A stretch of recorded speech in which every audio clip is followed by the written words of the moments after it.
7,5 гектар жер аянтына курулуп жаткан Ош шаардык муниципалдык базарынын курулушу бүгүнкү күндө 70%га аяктап калды. Базар 1-ноябрдан тарта соодагерлерге бөлүштүрүлө баштайт. Базарда жалпы 2,5 миң орундукка ылайыкталган, анда ошол селден жабыркагандарга анын 1,5 миңи бөлүштүрүлүп берилет. Бул жайдан селден зыян тарткан соодагерлерге соода орундуктары акысыз болот, алар келишимдеги номерлери боюнча жайгашат. Базарда жалпы 25 катар бар, анын ар биринде 100 соода оруну жайгашып, аянты 7 чарчы метрден болот. Мында өрт коопсуздугуна да басым жасалган. Жаңы базардын айланасына Бек Султан жана ага канатташ жайгашкан майда базарлардагы көчүрүлмөкчү. Бу жерде баягы 3 квадратка чейин деген нерсе бар. 3 квадратка чейин бул жерде олардын дагы эмеси 5,5 квадрат болуп калат. Кичинерээк болот. 7 квадраттанча. Баягы ортолукта базарда өзүңүздөр деле түшүп көрсөңүздөр керек, ортолукта жана сандык деп эмелерди коюп, столдорду коюп соода кылгандар бар. Вот ошолорго 5,5 квадратка чейин берилет. Алар мына базардын башында бүт баягы чекесинде мына центральный ряддардын чекелерине орноштурдук. Эми алардын баягы эмеси кичине үчүн адам саны батыш керек да. Бул сыяктуу Мамуров көчөсүндө жайгашкан унаа тетиктер жана курулуш материалдарын сатуучу базарлар дагы жылдырылат. Ал үчүн соодагерлерге 2 ай убакыт берилген. Алар көчүүгө макул эмес. Бул жайда 1000ден ашуун соодагерлер бар. Мындан улам базарды өз ордунда калтыруу талабын коюшууда. Бул базар комдор жердин ээлери эмне деп сүйлөшүп атат, ол бизге белгисиз, бизге туңуюк да, биз билбейбиз. Бүгүн көчөсүң, эртең көчөсүң деле күндө эле ушундай да, жайлоодо 40 үйдөн көч дегенде ушундай болуп атат да. Да бирөөсү келет, эртең көчөсүң, ал мынага жыйыштыр, мынандай кылабыз деп, да 2-3 бала келет, да бирөөлөргө ким бу жерге кожоюн экенин биз билбейбиз бу жерде. Азыр биздин ордубузга эмне түшөт, жана биз кайсы жакка барабыз деп суроо бергенибизде дагы ал так жооп берген жок да. Пока планда жок деп атат да.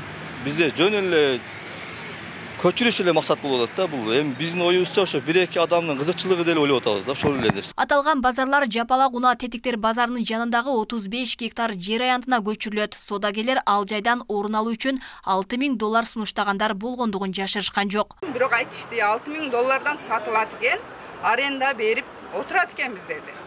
$6,000 бул жерде деле биз бекер отурган жокпуз, бул жерге деле төлөнүп атат. Анан $6,000 берилет экен деп уктук. Мен лично уккан жокмун, айтышты. Эми ол айтылбаса чөптүн башы кыймылдабайт да.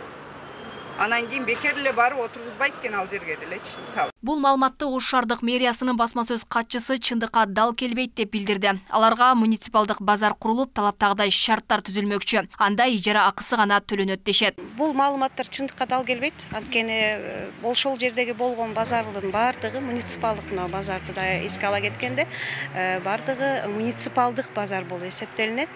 Албетте ошол жерде белгиленген өзүнчө немелер бар. Төлөмдөрү бар.